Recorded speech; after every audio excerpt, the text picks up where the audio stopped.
보호자들한테서 관찰되는 불안에 의한 행동들? 어떤 것들이 있을지. 보통 이제 흔하게 보호자들이 알고 있는 카밍 시그널을 알 수도 있는데, 그게 이제 어떻게 보면 스트레스 시그널일 수도 있거든요. 보통은 이제 스트레스나 불안도가 너무 높아지면은. 네, 이유장 수의사 선생님과 함께하는 행동진료 2탄입니다. 2탄에서는 이제 시연 실장님이 질문을 쭉 뽑아주셨어요. 되게 보호자 입장에서. 제가 네, 봐도 그쵸? 거의 다 똑같이 물어보시는 것들인 것 같아요. 그래서 1편 뭐 보지 않고 바로 2편만 알고리즘 통해서 시청하신다고 해도 크게 문제가 되지는 않을 것 같습니다. 일부 이제 영상에서는 근데 일단은 제가 먼저 하나 궁금한 게 이제 생겼는데, 행동진료랑 치료 이렇게 꼭 필요한 친구들 있잖아요. 근데 이제 국내에 정말 몇 군데가 없는 것 같거든요.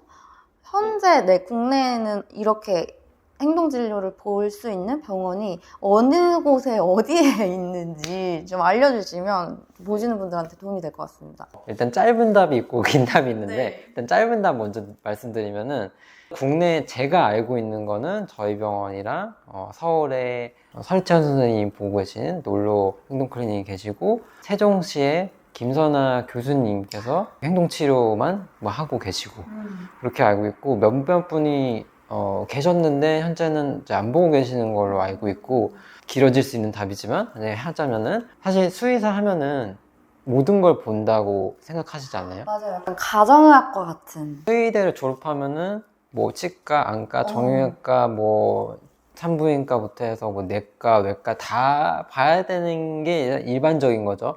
근데 거기 안에서도 보호자분들도 집중해서 전문적인 케어를 받고 싶어 하시고, 그리고 수의사 입장에서도 계속해서 공부할 게 사실 너무 많거든요. 사람을 치면은 누가 다 봐요. 다 과가 있잖아요. 그러지 않잖아요. 안과 따로 있고 뭐 치과 따로 있고. 그거를 이제 사실 수의사는 다 하고 있어서 사실 정말 어떻게 보면 대단한 거죠.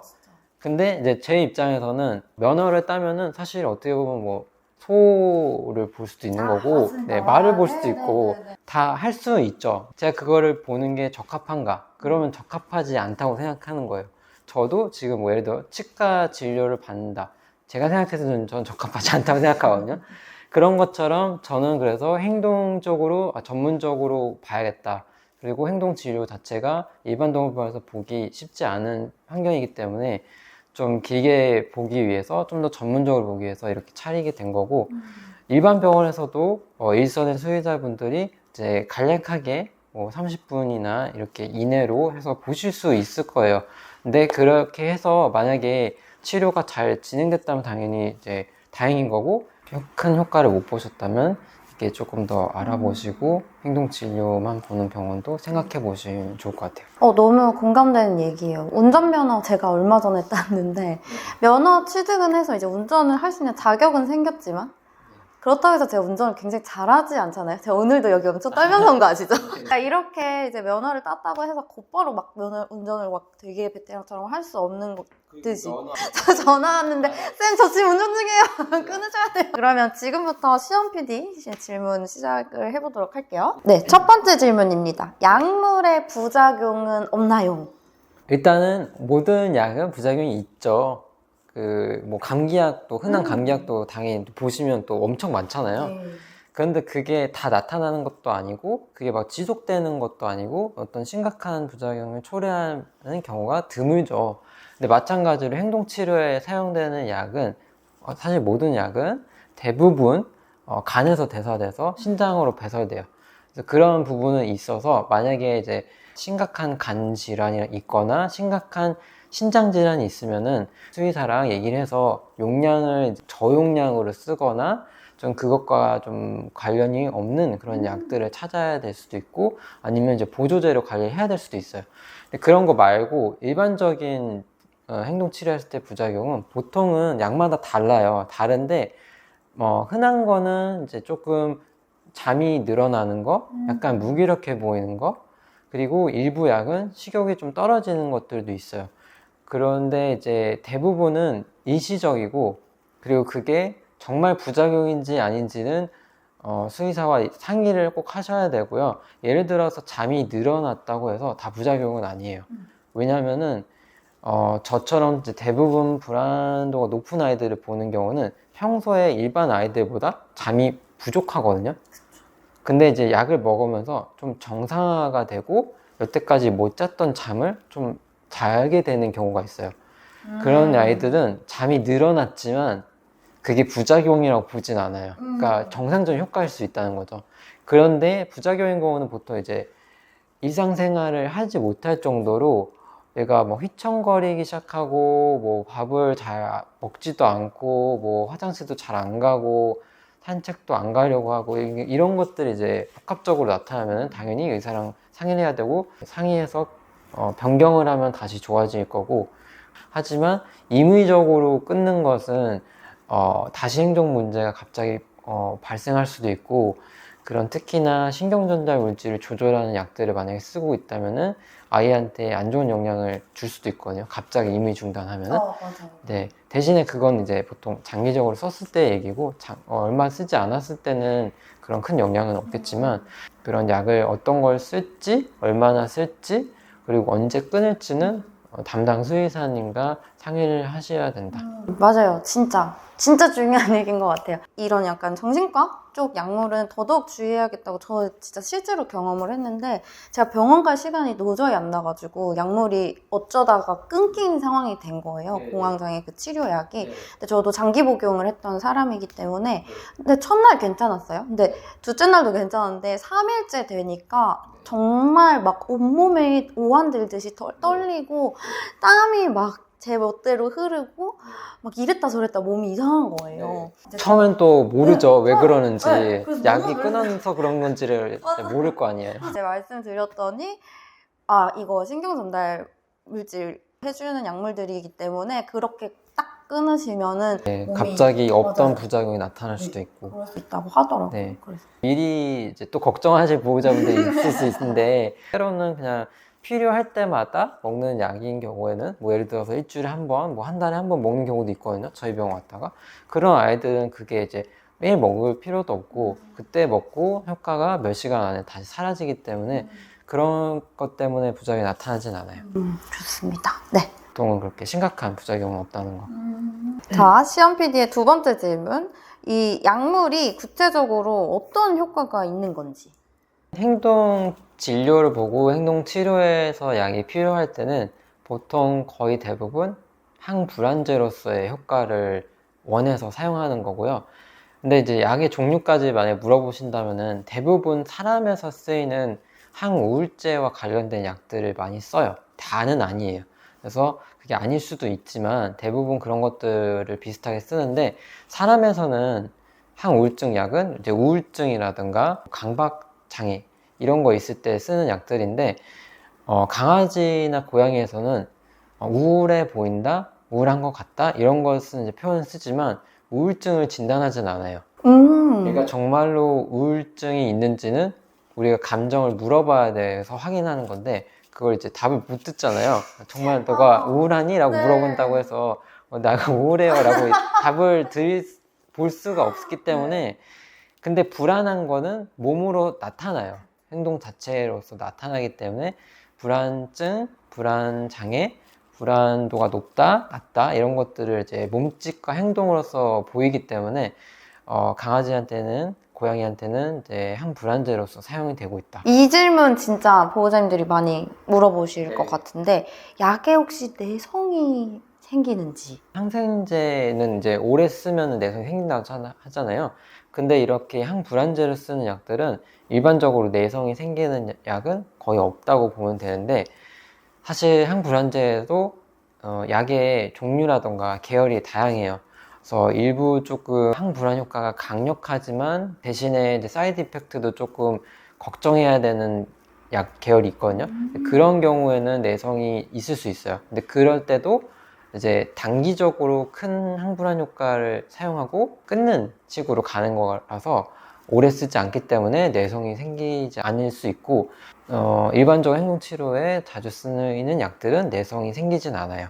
다만 그 약이 듣다 안 듣다 하는 것처럼 보이는 경우가 사실 있어요. 아, 그래요? 어떻게 볼 수 있냐면 정말 약이 잘 맞아요 해서 한 3개월 예를 들어 썼는데 어느 날 보호자가 근데 이제 약이 안 듣는 것 같아요 갑자기 이렇게 얘기하실 때가 있어요. 근데 이제 질문을 하다 보면은 최근에 주변에 공사가 생겨서 소음이 심하면은 평소에 불안도가 조절이 되고 약으로서 조절되고 있지만 그게 다시 이제 엄청 예민하게 올라간 거죠. 그러니까 마치 약 효과가 없는 것처럼 보일 수 있어요. 그러니까 주변 환경의 변화, 뭐 이사를 갔다거나 네. 주변에서 공사를 시작해서 소음이 더 커졌거나 이런 네, 식으로? 뭔가 자극을 이제 또 폭발적으로 받게 되거나 지속이 돼버리면은 그게 이제 유지가 되고 있던 게 안 듣는 것처럼 보이고 그래서 이제 보호자는 약에 내성이 생긴 거 아닌가 생각하시고 또 이제 저번에 질문하신 것처럼 임의로 이제 끊어보시기도 하시고 하시는데 그러시면 안 되고요. 그때 이제 상의를 하면은 보통 약 용량을 조금 더 일시적으로 올렸다가 다시 나중에 좋아졌을 때 내린다거나 일시적으로 도움이 필요할 때는 추가 약물을 통해서 효과를 볼 때도 있어요. 알겠습니다. 행동진료 약물은 내성이 사실 거의 없다. 거의 없다. 네. 네, 시험 PD님의 네 번째 질문입니다. 아무래도 행동진료 계획하시는 분들은 내가 지금 당면한 이 행동 문제를 해결하고자 원장님 찾아오실 것 같은데요.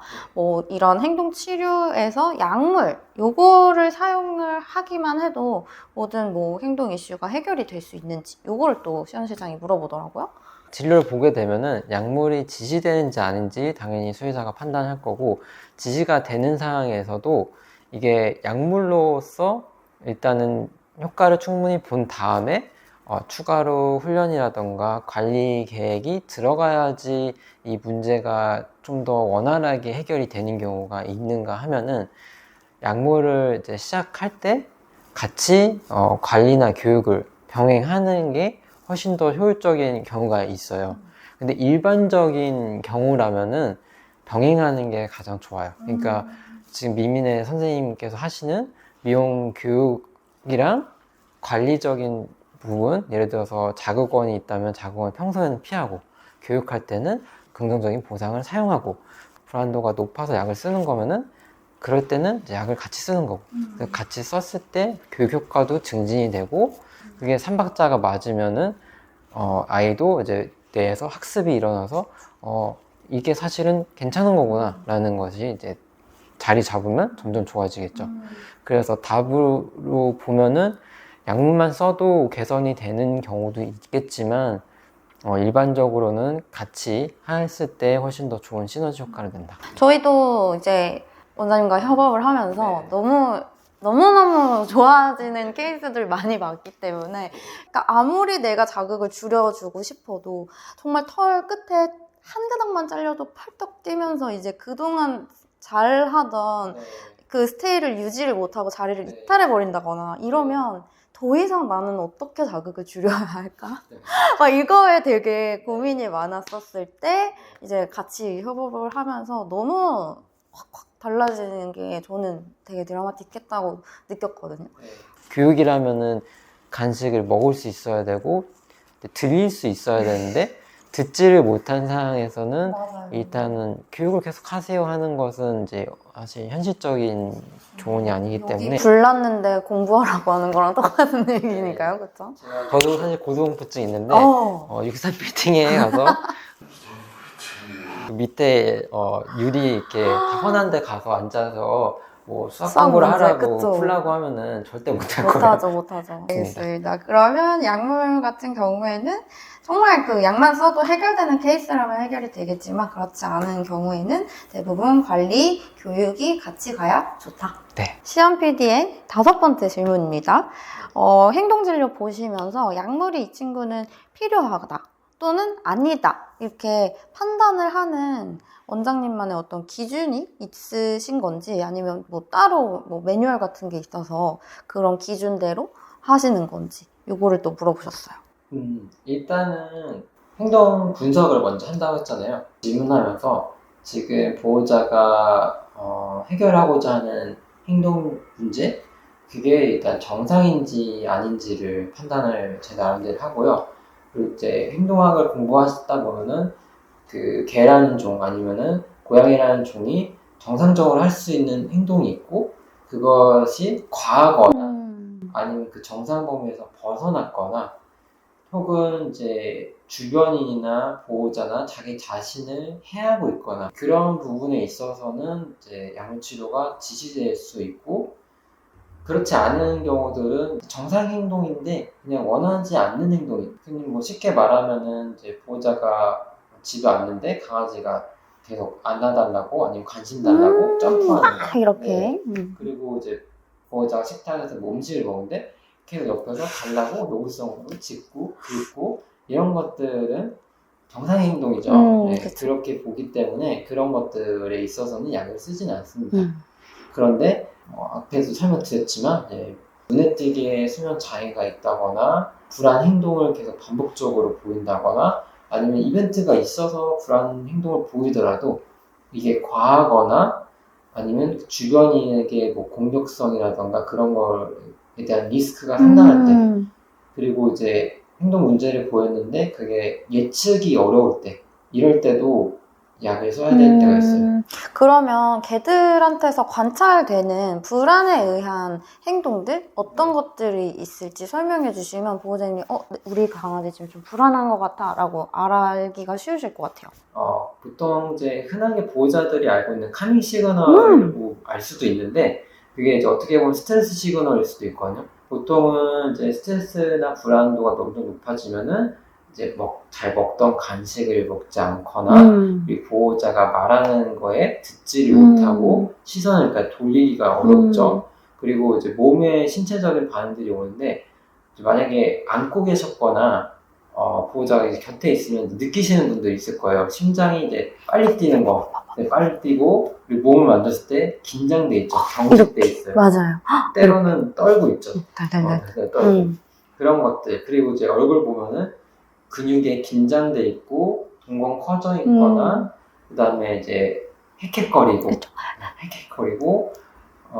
혀를 낼름낼름 거리는 거 음식이 주변에 없는데 그리고 과도하게 하품하는 거 그리고 뭐 아스팔트에서 발바닥에 이제 땀까지 나는 맞아요. 땀. 원래 평소에 보이지 않는 그런 거 그리고 이제 분리불안에서 흔한 거는 왔다 갔다 그래서 안절부절 못하고 밖에서도 계속 두리번거리고 그리고 과도하게 짖거나 하울링하거나 자극을 봤을 때 과하게 놀라고 이제 도망가듯이 하고 또 때로는 미용실이나 동물병원에서도 가만히 자 있어요 하셨지만 이게 사실 셧다운이라고 해서 아예 얼어 있는 거죠. 그런 경우도 불안도가 없는 게 아니라 높다고 볼 수 있어요. 네, 여러분 오늘은 이유장 수의사님을 모시고 동물 행동 진료에 대한 아주 많은 이야기들을 나눴는데요. 영상을 보시고 궁금하신 점이 있다면 댓글 아래로 달아주시면 되고요. 답변을 해주시나요? 저한테 개인적으로 알려주시면 답변 드릴 수 있는 거 알겠습니다. 네, 오늘 여기 미민의 유튜브 채널에 출연하신 소감 한마디 부탁드리겠습니다. 처음에 정말 많이 긴장했는데 저희 자주 온라인상으로 뵙잖아요. 근데 이렇게 유튜브로 같이 찍게 돼서 영광이었고 많은 보호자분들이 이런 이제 선생님과 저의 정보를 통해서 조금이라도 더 삶의 질이 개선됐으면 하는 바람이고 앞으로도 또 이런 기회가 있으면 좋은 걸 좀 찍었으면 좋겠네요. 오늘 너무 고생 많으셨습니다. 네네. 수고하셨어요. 네, 수고하셨습니다. 일단 행동 문제가 있을 때 너무 혼자서만 해결하려고 하시지 않았으면 좋겠고요. 이게 보호자가 생각할 때 나의 삶의 질 그리고 또 혹은 우리 반려동물의 삶의 질이 조금 많이 안 좋아지고 있다고 생각이 되면은 일단은 당연히 돈이 드는 것보다는 어떤 일반적인 조언이라던가 훈련을 통해서 시도를 해볼 수 있겠죠. 근데 그럼에도 불구하고 나아지지 않았을 때는 너무 계속 혼자 끙끙 앓거나 지체하시지 말고 행동 진료 또는 전문가의 도움을 좀 받았으면 합니다.